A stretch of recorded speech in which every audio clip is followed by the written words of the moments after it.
Troisième et dernier des débats du Journal des Alpes, entre et par ordre alphabétique, Alain Carignon et Hubert Dubedou. Un débat qui dépasse un peu les frontières de la simple ville de Grenoble, tant il est vrai que la capitale de l'Isère, Christian Chabalier, est aussi un peu la capitale des Alpes. Oui, personne ne contestera à Grenoble son titre de capitale des Alpes. Totalisant 40% des effectifs industriels de la région, la ville occupe aujourd'hui en province la première place pour les activités électroniques, un secteur d'avenir, représenté entre autres par Merlin-Gerin, le plus gros employeur industriel de la région. Mais cela ne doit pas cacher une réalité, la perte chaque année de 1000 emplois industriels. Caterpillar, PUK, Eurotungsten et d'autres traversent la crise plus ou moins facilement. La ville aussi perd des habitants sur une agglomération de près de 400 000 personnes. Grenoble a perdu entre les deux derniers recensements quelques 12 000 habitants. On envie souvent les Grenoblois pour leur qualité de la vie, une qualité qu'ils trouvent plus dans la région que dans la ville elle-même, où l'on se plaint de la pollution et des embouteillages. Aucun périphérique ne permet aux poids lourds d'éviter les grands boulevards. On se préoccupe cependant des transports, puisque un projet de tramway unique en France pourrait voir le jour à Grenoble. On se préoccupe aussi de vie associative et la ville vient d'être classée première des villes de plus de 100 000 habitants par un hebdomadaire parisien. Un classement qui se paye, les impôts locaux et surtout les loyers ont la réputation d'y être élevés. Alors voilà pour ce portrait de Grenoble. Alors, Grenoble qui sera, lors des soirées d'élection du Journal des Alpes, une des villes test de France, Gérard Molinet. Oui, Grenoble, vous le savez, donc, a été choisie comme ville test sur un plan national par les politologues et fera donc l'objet pour FR3, mais aussi pour Antenne 2 et Europe 1, d'un traitement particulier. Il y aura en effet une opération estimation, 3/4 d'heure seulement, après la fermeture du scrutin, par le biais des ordinateurs de C2I et Neuwell-Bull, dont nous avons d'ailleurs un terminal ici même. En ce qui concerne maintenant les candidats, une présentation succincte. Hubert Dubedou a 61 ans, le maire sortant est depuis 18 années à la tête de la municipalité. C'est un ancien cadre du centre d'études nucléaires qui a mené à Grenoble un certain nombre d'expériences, reprises d'ailleurs par d'autres municipalités de gauche. Il préside une commission qui porte son nom et mise en place par l'actuel gouvernement pour humaniser, sécuriser les grands ensembles. Hubert Dubedou, comme Francis Hamp hier, est un ami de Michel Rocard. Alain Carignon, malgré son âge, il a 35 ans, a déjà derrière lui un passé politique qui n'a pas dévié de l'Union des jeunes pour le progrès, le mouvement des jeunes gaullistes. Il est passé directement et tout naturellement au RPR. Il a su faire de son siège de conseiller général un tremplin politique et de son poste de direction à la Chambre de commerce une base qui le met en rapport direct avec les tenants de l'économie régionale. Voilà pour la présentation des deux candidats. Monsieur Dubedou, c'est à vous de commencer ce débat, intervenir. Vous êtes donc candidat à nouveau, après 18 ans de mandat. Une élection qui vous apparaît plus difficile que les autres, plus facile, différente? Eh bien, on va tout d'abord noter que je suis le champion du dialogue. Ça fait la 4e fois que je me retrouve dans un face-à-face avec mon adversaire, alors que l'on sait très bien que les maires sortants l'ont plutôt évité. C'est ma façon de pratiquer la démocratie, alors que mon adversaire se dérobe ce soir à un dialogue pour lequel il s'était engagé vis-à-vis de la Fédération Rhône-Alpes de protection de la nature. Grenobloises et Grenoblois, je suis d'abord le maire de votre ville, d'une ville au bilan très riche, d'une ville dont le bilan a été qualifié d'excellent par l'ensemble de la presse nationale. Soyons-en fiers, car c'est votre bilan, ce n'est pas le mien. Mais le passé ne me paraît intéressant que dans la mesure où il est garant de l'avenir. L'avenir seul nous intéresse. Nous allons mettre notre compétence et notre dynamisme, une nouvelle fois, à la disposition des Grenoblois et de leur ville, pour leur permettre de dépasser les difficultés du temps présent et pour leur permettre également d'avancer vers l'avenir, vers leur devenir, vers de nouvelles conquêtes. J'invite tous les Grenoblois, toutes les Grenobloises et tous les Grenoblois, anciens ou jeunes, à participer pleinement à la vie de leur ville et autour de leur maire à préparer le devenir de cette ville qui peut être excellent. Je ne leur demande pas un chèque en blanc. Je suis ici parce que je pratique le dialogue et que j'accepte la critique. C'est l'essentiel de l'esprit de la démocratie locale, dont le développement vient en tête de nos préoccupations avec l'emploi pour les 6 prochaines années. Mais dès à présent, le maire de cette ville fait appel à toutes les Grenobloises et tous les Grenoblois pour qu'ils ne se démobilisent pas. Si nous voulons aller de l'avant, le maire fait appel à vos suffrages dès dimanche prochain. Alors Alain Carignon, est-ce que vous refusez délibérément le dialogue, comme le dit M. Dubedou? Oui, écoutez, je ne crois pas, puisque comme M. Dubedou l'a dit lui-même, nous avons eu plusieurs face-à-face. Je ne crois pas que celui-ci, celui de FR3, soit un événement pour un maire que de l'accepter, puisqu'au fond, tous les maires de la région l'ont fait avec leur challenger. M. Dubedou n'innove pas en la matière. Il présente cela comme une innovation. C'est souvent son cas dans sa démarche, que de présenter des choses naturelles comme des innovations et des choses exceptionnelles. Ce que je veux dire, c'est que, au fond, le bilan de M. Dubedou, c'est aussi, en matière d'emploi, une ville qui est largement atteinte par le chômage. Nous le savons bien, malheureusement, 9000 chômeurs dans la ville. C'est une ville où il est très difficile de se loger. Vous l'avez d'ailleurs noté dans votre présentation. Le logement est cher, il est rare. Il y a 4000 demandeurs de logement qui attendent à Grenoble un logement. Il y a des familles dans Grenoble ou à l'extérieur de Grenoble qui sont encore parfois contraintes de rester dans un camping. Et nous en connaissons. Donc c'est une ville qui a un bilan avec des ombres, je vais en souligner quelques-unes, et des lumières. Car je n'ai jamais contesté qu'un bilan n'était jamais totalement négatif. Le négatif l'emporte, je vous le dis tout de suite. Mais il y a des aspects qui sont positifs, car je ne pense pas que tout soit noir et blanc en matière de gestion municipale. Ce qu'il faut demain, vraiment, c'est s'atteler à ces vrais problèmes, qui s'appellent justement le chômage, qui s'appellent le logement, qui s'appellent la fiscalité locale, qui est très lourde à Grenoble, chacun le sait bien. Vous l'avez d'ailleurs également naturellement souligné au départ, c'est une fiscalité lourde qui pèse sur l'ensemble des Grenoblois, particuliers, entreprises, commerces, artisanat, et qui fait qu'elle paralyse pour une part l'activité économique de la ville. Voilà quelques-unes des critiques que je tenais à faire pour ouvrir ce débat. Hubert Dubedou, vous Je acceptez veux facilement bien la que l'on critique? parle de toutes ces questions-là. Attaquons déjà le problème du logement. Monsieur Carignon est-il qualifié pour en parler? Lui, sa droite, qui s'est opposé en 71 à la construction de logements sur la Villeneuve, je m'en souviens encore, qui s'est opposé avec son équipe à la construction de logements sur Roche et qui maintenant vient faire ses critiques. Ce n'est pas sérieux. Par contre, nous sommes les champions de la construction de logements avec la commune des Chirolles sur l'agglomération. Et s'il y a des besoins, c'est vrai, c'est parce que d'autres communes n'ont pas suivi. Nous avons fait le maximum. L'avenir, 3000 logements par an, avec le syndicat intercommunal, sur l'ensemble de l'agglomération, et il faut un maire de Grenoble qui ait du poids politique à Paris pour mettre en place les crédits de ce fonds local de l'habitat qui conditionne le devenir du logement. Parlons de la fiscalité. Monsieur Carignon sait très bien qu'il a affirmé qu'elle était la plus élevée de France.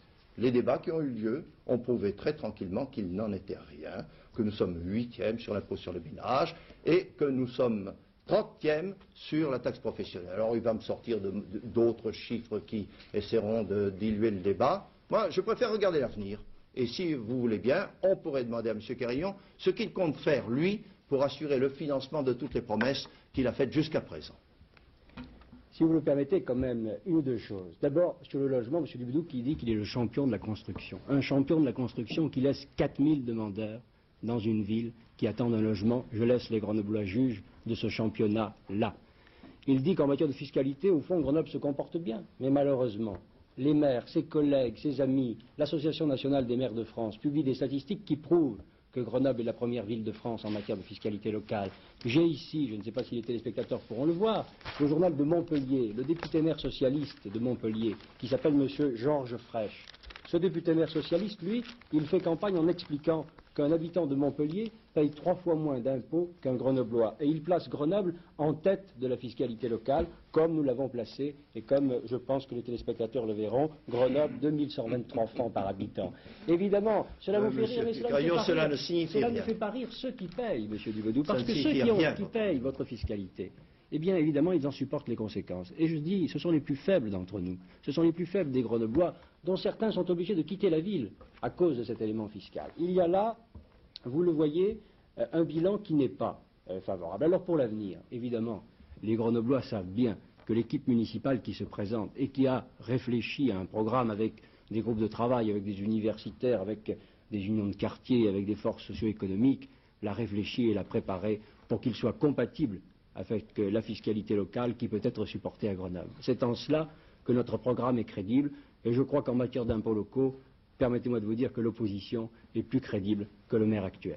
Alors on répond avec des faits très rapidement. Monsieur Carignon me met dans les pattes le maire de Montpellier, je vais lui mettre dans les pattes le maire de Paris. Parce que lui vient encore bien au-dessus de nous. Alors si vous voulez démontrer ici que monsieur Chirac est le plus mauvais maire de France, c'est un autre débat, on peut s'y consacrer. Ça pourrait être amusant. Ça prouve simplement une chose, et ça je tiens à le dire, c'est que les villes de Paris, comme la ville de Grenoble, ont su maintenir sur leur territoire des activités qui créent la richesse. Et c'est pour ça que nous la collectons, mais au niveau de l'individu. L'impôt sur les ménages, 8e. La taxe professionnelle, 30e. Voilà la vérité. Ça, c'est le passé. Ce qui m'intéresse, c'est l'avenir. L'avenir, c'est que nous avons su gérer avec rigueur notre budget et notre endettement est parmi les plus faibles des villes de France. L'avenir, c'est que jusqu'à présent, nous avons su autofinancer une grande partie de nos investissements. L'avenir est préservé. Et nous nous sommes engagés, nous avons commencé déjà dans le vote du budget de 83 à étaler l'impôt de telle manière qu'on le mette en palier. Mais ce que M. Carignon ne dit pas, c'est que lui-même représente cette chambre de commerce qui a augmenté de 53% la taxe professionnelle perçue de 81 à 82 et qu'au fil de déroulement de sa campagne, comme son programme a le flou que certains journalistes ont pu constater, il a accumulé les promesses et je promets ceci et je promets cela en culture, en sport, etc. Et l'autre jour, dans un face-à-face, il nous a fait bien rire parce qu'on lui demandait quand même d'essayer d'expliquer comment il paierait tout ça, en particulier le soutien d'une équipe de première division en football, 5 millions de francs par an. Il fera rire tous les Grenoblois qui pratiquent le football en disant qu'il demandera la contribution des entreprises pour payer chaque année cette somme-là. Ce n'est pas sérieux, c'est de l'incompétence. Écoutez, je crois que vraiment, M. Dubedou est extraordinaire pour déformer les propositions des autres. Vraiment, je crois que, il cite la Chambre de commerce, il le sait bien, elle représente 2,50% de la taxe professionnelle qui est prélevée à Grenoble. 2,50%. Alors que votre budget, le budget de Grenoble, est alimenté à 55% par la taxe professionnelle. Alors qu'entre 2,50 augmente de 100%, vous voyez ce que cela peut signifier.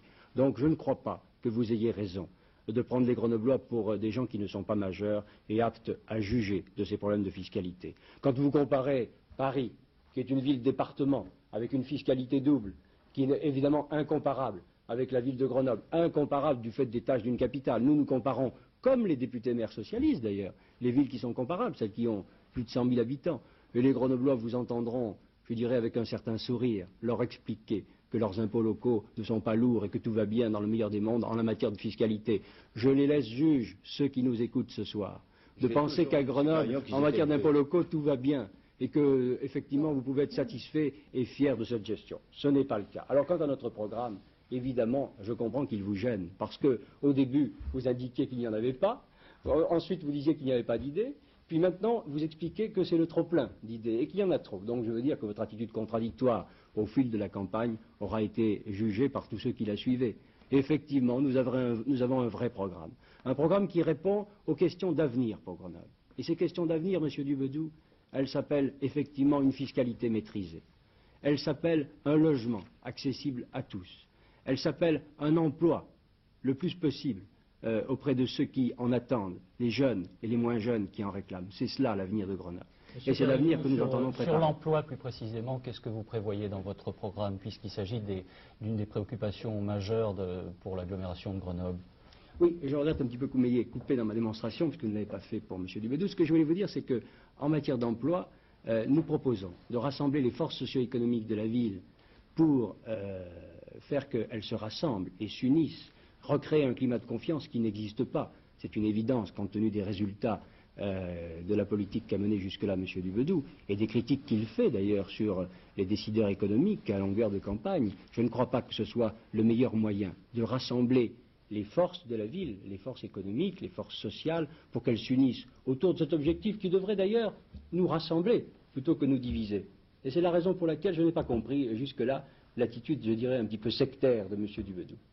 Bon, messieurs, merci. Vous, droit de réponse dans quelques instants. Le temps de quitter nos amis qui nous regardent sur TF1 et Antenne 2. Le débat se poursuit sur FR3, sur l'ensemble de Rhône-Alpes. Je vous prie donc d'appuyer tout de suite sur la touche FR3. Nous nous retrouvons dans quelques secondes pour la suite de ce débat.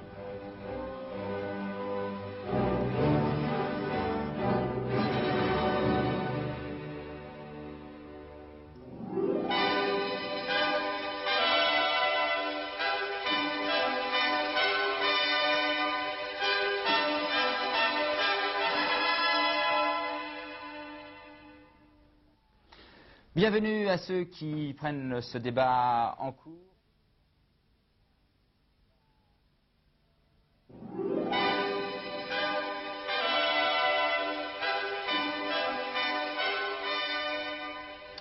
Bienvenue à ceux qui nous rejoignent pour prendre en cours ce débat sur la ville de Grenoble entre Alain Carignon et Hubert Dubedou. Dans la première partie, les deux candidats à Grenoble ont évoqué le bilan de gestion, la fiscalité. Nous en étions actuellement au programme. Je dois préciser que le crédit d'antenne de M. Dubedou a un déficit d'environ 1 minute 20 ou 1 minute 30 par rapport à Alain Carignon. Donc, M. Dubedou, vous vouliez répondre au programme d'Alain Carignon. J'ai dit ce que j'avais à en dire. J'ai dit qu'il n'était pas finançable, sauf à augmenter massivement les impôts, alors que nous les avions maîtrisés. Je suis passionné par les problèmes économiques qu'il a soulevés. Je suis passionné à tel point que je lui réponds que, bien entendu, je n'aurai pas la démagogie de prétendre que les maires puissent annuler les effets du chômage, mais ils peuvent s'en occuper. Et ils peuvent prendre des initiatives, et nous avons été les seuls dans cette ville de Grenoble à les prendre. Qui a créé Grand Place, Grand Centre Commercial? Qui, avec ses bénéfices, a réinvesti dans une usine abandonnée, je parle de la chocolaterie C'est Moi, en y installant plus d'emplois avec l'artisanat qu'il y en avait précédemment, et qui continue de cette façon-là à faire tourner l'argent de telle manière que l'on construit de plus en plus d'usines, d'éléments pour les artisans. Qui est-ce qui a développé une politique des économies d'énergie qui multiplie les travaux confiés à l'entreprise? Qui est-ce qui a entrepris la rénovation sociale du centre-ville que l'on vient voir de partout en France, donnant du travail aux bâtiments? Qui est-ce qui a pris les initiatives historiques dès 1967 de créer la première fois en France le bureau d'implantation d'entreprises nouvelles avec un bilan très riche? Hewlett-Packard qui s'est installé en 1971, en 1982, 500 emplois sauvegardés ou créés. Qui est-ce qui a réussi à rassembler l'ensemble des forces économiques ou syndicales pour discuter de l'emploi dans cette structure? Qui est-ce qui a promu les rencontres de Grenoble, ces rencontres où les nouvelles technologies ont été passées au projecteur, rencontres au cours desquelles M. Carignon était particulièrement absent? Et c'est à partir de là que nous proposons, parce que nous sommes mieux placés que les autres, d'intervenir au niveau national auprès des décideurs, de telle manière que les ministères, les grands décideurs des établissements industriels nous permettent, comme nous le faisons maintenant, d'implanter à Grenoble, en aval de la recherche, cette recherche qui est magnifique à Grenoble, d'installer en aval les développements industriels qui nous permettront d'aller vers le Grenoble de l'an 2000. J'ai noté qu'on parlait des rencontres de Grenoble. Alain Carignon, il y a peut-être une réponse à faire maintenant. Non, sur les problèmes de développement industriel qui sont effectivement passionnants, je crois que d'abord une politique se juge à ses résultats, M. Dubedou. Et le résultat, je l'ai dit tout à l'heure, il est parlant en matière de chômage et en matière d'économie locale. Ce qu'il faut désormais, plutôt que d'opposer les Grenoblois entre eux, d'opposer les forces économiques aux forces sociales, plutôt que d'opposer telle catégorie contre telle autre, ce qu'il faut aujourd'hui et ce qu'il faut demain, c'est associer les uns et les autres et c'est les rassembler sur cet objectif de l'emploi. C'est ce que nous avons fait dans la composition de la liste en rassemblant toutes les couches sociales et professionnelles de la ville. C'est ce que nous voulons faire en faisant ce livre blanc de l'économie grenobloise qui aura notamment une partie fiscale pour que ceux qui s'implantent à Grenoble ou dans l'agglomération, ceux qui veulent se développer à Grenoble, connaissent le cadre fiscal dans lequel ils se développeront, car il faut recréer ce climat de confiance qui a effectivement disparu sous les municipalités Dubedou successives. Et je crois qu'effectivement, compte tenu des forces que nous avons rassemblées dans l'équipe municipale que nous présentons, nous sommes aptes à le faire et aptes à relancer cette économie grenobloise. Messieurs, vous êtes exactement à égalité de temps de parole et c'est très bien, je vous en félicite. Bon, vous avez débattu, on le sait, sur un certain nombre d'autres médias. Vous êtes, et quel que soit finalement le résultat de ces élections, condamnés à vivre ensemble pendant 6 ans. Alors, d'abord, une question, M. Dubedou. Si vous n'étiez pas réélu, est-ce que d'abord vous siégeriez au conseil municipal? Même question aussi à Alain Carignon. Et quel est le rôle de l'opposition? Il va de soi que nous acceptons la règle démocratique et M. Carignon sera bien obligé de reconnaître que si je l'invite à participer à la future minorité du conseil municipal, c'est à la suite d'une vote d'une loi que son parti a toujours refusée. Voilà ce que j'appelle la démocratie et nous ouvrirons très largement nos dossiers, car nous savons le faire, les journalistes le savent bien, nous ouvrirons tous nos dossiers à l'opposition. Il est évident que M. Dubedou sera accueilli dans la future municipalité où il ne sera plus majoritaire avec beaucoup de plaisir et nous l'associerons. Pas comme vous le pratiquez au Conseil général, les socialistes et les communistes. Nous l'associerons à la gestion de la future municipalité. Car nous voulons associer demain, y compris ceux qui n'auront pas voté pour nous. Car nous pensons qu'une ville, une grande ville de la dimension de Grenoble, peut se rassembler autour des objectifs que nous avons définis. Puisqu'on parle d'ouverture, M. Dubedou, j'avais une question à vous poser. Brice Lalonde est venu l'autre jour vous soutenir. Il vous a même classé parmi les bons socialistes. Alors je voudrais savoir ce que vous avez promis aux écologistes pour qu'ils fassent partie de votre liste. Pourquoi voulez-vous que je promette quoi que ce soit? Je constate l'état politique de la ville, les ouvertures que nous faisons en direction de la démocratie locale, des transports en commun, des économies d'énergie, de la santé des habitants. Il est tout naturel que ceux qui se sont reconnus dans Brice Lalonde viennent dans notre liste. Oui, en matière d'écologie, pour ma part, je respecte trop le mouvement écologiste pour penser que si vraiment on veut défendre une philosophie écologiste qui n'a rien à voir avec la philosophie productiviste du Parti communiste ou la philosophie expansionniste au plan économique du Parti socialiste, je ne pense pas que l'on puisse s'allier au parti traditionnel. D'autant qu'on murmure, disons, l'arrivée de M. Dubedou à l'EDF. Il est un petit peu amusant de voir les écologistes soutenir quelqu'un qui... Assez de ragots, M. Carignon, assez de ragots. Non, c'est pas des ragots, la presse, y compris l'Observateur le dit, mais je trouve qu'il est assez amusant. Si c'est au niveau du ragot que vous voulez gouverner Grenoble, non, c'est vous qui avez conduit une campagne qui a été relativement basse et qui s'est éloignée très souvent des questions programmatiques. Je veux dire, et je disais ça pour l'anecdote, qu'il est amusant de voir l'écologiste comporter ainsi une partie d'ailleurs, parce que je crois qu'il y a un certain nombre de divergences au sein de ses forces.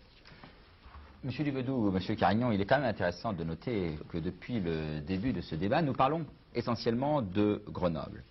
Or, la campagne pour les municipales de 83 a quand même été largement politisée par à peu près d'ailleurs tous les partis politiques. Alors, est-ce qu'à votre avis, M. Dubedou, l'élection va se faire, ou M. Carignon, enfin vous répondez tous deux à la même question. Chacun son tour. Chacun son tour. Est-ce qu'elle va se faire sur des critères locaux ou des critères nationaux? À mon sens, les deux critères joueront, c'est une évidence. Pendant toute ma campagne et depuis le départ, j'ai dit à toutes les forces qui sont venues nous questionner que nous ne pouvions répondre qu'aux questions qui concernaient notre ville, parce qu'il eût été, je dirais, un peu injuste de dire que telle ou telle réforme qui dépendait du plan national, nous pourrions la résoudre si nous sommes élus au plan municipal. Donc nous avons mené plutôt une campagne municipale pour être honnête, pour être concret et pour être objectif. Mais il est évident que les considérations nationales, que les événements que nous vivons ces derniers jours, que les différentes statistiques, que les différents événements entreront en ligne de compte dans la décision des Grenoblois. Monsieur Dubedou? Je n'ai rien à dire là-dessus, c'est aux Grenoblois de juger. En tout cas, moi je suis fier du bilan de la gauche depuis 23 mois, qui en 23 mois a fait beaucoup plus, historiquement, qu'en 23 ans la droite. Beaucoup plus de déficit qu'en 23 ans. Elle est arrivée à faire l'égalité à peu près. Je m'excuse, nous sommes les seuls à avoir réussi à faire diminuer l'inflation en dessous de 2 chiffres. Monsieur Barre a essayé, il n'y est pas arrivé. Vous savez très bien nous sommes les seuls à avoir réussi à stabiliser le chômage. Monsieur Barre a essayé, il n'y est pas arrivé. Je suis fier de ce résultat, même s'il faut aller plus loin, et je l'ai toujours dit. Non, mais vous savez très bien qu'en matière d'inflation, ça ne veut rien dire, c'est les différences d'inflation qui sont intéressantes. Et il a fallu que M. Le Garec manipule un peu les statistiques pour faire que le chômage diminue. Mais ça ne fait pas diminuer le chômage dans votre ville, croyez-moi bien. Monsieur Dubedou, vous avez 1 minute 15 de crédit d'antenne supplémentaire à Monsieur Carignon. Alors, bon, on peut reparler un peu des grands projets de la ville. Il y a un projet qui mobilise beaucoup l'attention des Grenoblois en ce moment, c'est le fameux tramway. Oh, j'ai 1 minute 15 pour rassembler un petit peu les idées, montrer que M. Carignon n'a pas dit jusqu'à présent comment il financerait les excès de ses promesses, n'a pas dit comment il concilie ses critiques sur le nombre de logements à Grenoble avec ses critiques sur l'urbanisation excessive de Grenoble. C'est un programme incohérent, sans aucune idée directrice. Eh bien, le tramway, c'est la même chose, comme avec ses troupes, avec son équipe, il ne sait pas quelle position prendre. On cherche à se défiler, on invente le référendum. Alors ça c'est magnifique, ça permet, à l'encontre de toutes les règles politiques, de ne pas dire à l'avance, au moment des élections municipales, quelle position l'ensemble de sa liste prendrait si jamais on allait à un référendum qui de toute façon ne saurait intéresser les seuls Grenoblois, mais les 400 000 habitants de l'agglomération. Monsieur Carignon, sur Oui, le tramway. Pas seulement, parce que M. Dubedou parle de mon programme et le sien, il n'a jamais dit comment il allait le financer. On n'a jamais entendu cela. Or, les Grenoblois sont inquiets compte tenu du fait de ce que vous avez, la politique que vous avez menée jusque-là en matière d'impôts locaux. Donc, on sait comment vous allez le financer. Plus de fiscalité, plus d'impôts locaux. Sur le tramway, effectivement, chacun le sait bien, M. Dubedou répète cela inlassablement depuis le début de la campagne. Quelle est notre position de fond? Mais à la différence de M. Dubedou, effectivement, nous entendons consulter les Grenoblois. Je comprends qu'il Histoire de faire une pirouette. Et je pense que maintenant, M. Carignon ayant dépassé son temps, je peux peut-être réaffirmer qu'il ne sait pas ce qu'il veut, du moins que son équipe ne veut pas l'affirmer. Messieurs, il nous reste 4 minutes 30 de débat. Comme nous en avions convenu, nous allons vous laisser l'antenne, vous exprimer librement, chacun pendant 2 minutes. Monsieur Dubedou, c'est à vous. Eh bien, nous venons de débattre, et c'est une bonne chose pour la démocratie, nous allons parler de choses concrètes. Grenoble est plutôt une ville où il fait meilleur vivre qu'ailleurs. Grenoble, ville numéro 1, ce n'est pas nous qui le disons. Vous avez maintenant en face de vous 2 équipes, celle de droite, qui rassemble les mécontents, ceux qui s'opposent aux innovations, à la piétonisation de la place Grenette, au logement sur roche, à l'amélioration des transports en commun, etc., etc. Cette équipe, bien entendu, a développé une campagne tapageuse, coûteuse, pleine de gaspillage et effectivement a dérapé dans son marketing téléphonique en procédant à la mise sur fiche des opinions politiques des Grenoblois. C'est une atteinte fondamentale aux libertés. Ce syndicat des mécontents s'est allié avec la partie la plus rétrograde du patronat qui, après s'être emparé des leviers de commande de la Chambre de commerce, veut maintenant s'emparer de l'hôtel de ville. Eh bien, notre électorat s'y refusera, comme il refuse qu'à l'occasion d'une élection municipale, on puisse essayer de mettre en cause les acquis sociaux des 23 derniers mois, 5e semaine de congés payés, réduction du temps de travail, retraite à 60 ans, augmentation du minimum vieillesse, des allocations familiales et toutes les mesures en faveur de l'insertion professionnelle et sociale des jeunes. Nous, équipe d'Union de la gauche et des écologistes, nous avons élargi à d'autres sensibilités, à d'autres personnalités, rassemblé et rajeuni. Nous bénéficions d'un bilan très positif de 6 ans d'Union de la gauche au profit de la solidarité, en particulier en faveur des Grenoblois qui subissent le plus durement la crise actuelle. 10 secondes. Le maire de Grenoble fait appel à l'ensemble des Grenoblois pour que dès dimanche prochain, en vous mobilisant, nous puissions ensemble poursuivre ce chemin vers le progrès et vers l'avenir. Merci, Monsieur Dubedou. 2 minutes, pareil, Monsieur Carignon. Vous avez entendu M. Dubedou, Grenoblois, Grenobloise. Vous avez entendu un langage agressif, un langage sectaire, rejetant une partie de Grenoblois dont on ne veut pas entendre parler. Aujourd'hui, en ce jeudi 3 mars, eh bien, nous sommes plus près de l'an 2000 que de la première année de mandat de M. Dubedou. Alors ensemble, regardons l'avenir. Regardons l'avenir car il ne faut plus gérer Grenoble avec contre un Grenoblois sur 2. Il faut gérer Grenoble avec toutes les forces sociales, avec toutes les forces économiques, avec les quartiers, avec l'université qui doit être partie prenante de la ville, et aussi avec ceux et celles qui n'auront pas voté pour nous, qui ne doivent pas être exclus de la ville pendant 6 ans. Parce que la ville doit se retrouver autour d'un certain nombre d'objectifs qui nous sont communs. D'abord l'emploi, pour relancer l'économie locale, pour soutenir cette activité économique, personne ne doit être rejeté. Et, M. Dubedou, la Chambre de commerce ne doit pas être rejetée. Il faut l'associer. Quiconque peut apporter une pierre à l'édifice de la lutte contre l'emploi doit être associé. C'est très important pour tous ceux qui sont concernés. Ensuite, les solidarités. Pour que personne dans la ville ne soit laissé pour compte. Aucune mère de famille, aucun père de famille, aucun enfant, aucun jeune, aucune personne âgée ne doit se sentir exclu de ce qui est notre bien commun, notre bien collectif. Enfin, lutter contre les nuisances. Elles s'appellent le bruit, elles s'appellent la pollution, elles s'appellent l'insécurité. Ensuite, notre équipe, ensemble, veut s'attaquer à ces vrais problèmes. Elle veut donner ce nouvel élan dont Grenoble a besoin pour retrouver sa place, son rôle, son rang, dimanche. Faisons confiance à notre ville et à sa capacité à résoudre les problèmes d'aujourd'hui et à aborder les problèmes de demain. Monsieur Carillon, Monsieur Dubedou, je vous remercie. Dernier débat donc ce soir du Journal des Alpes. Prochaine édition de ce journal demain, 19h20. Bonsoir.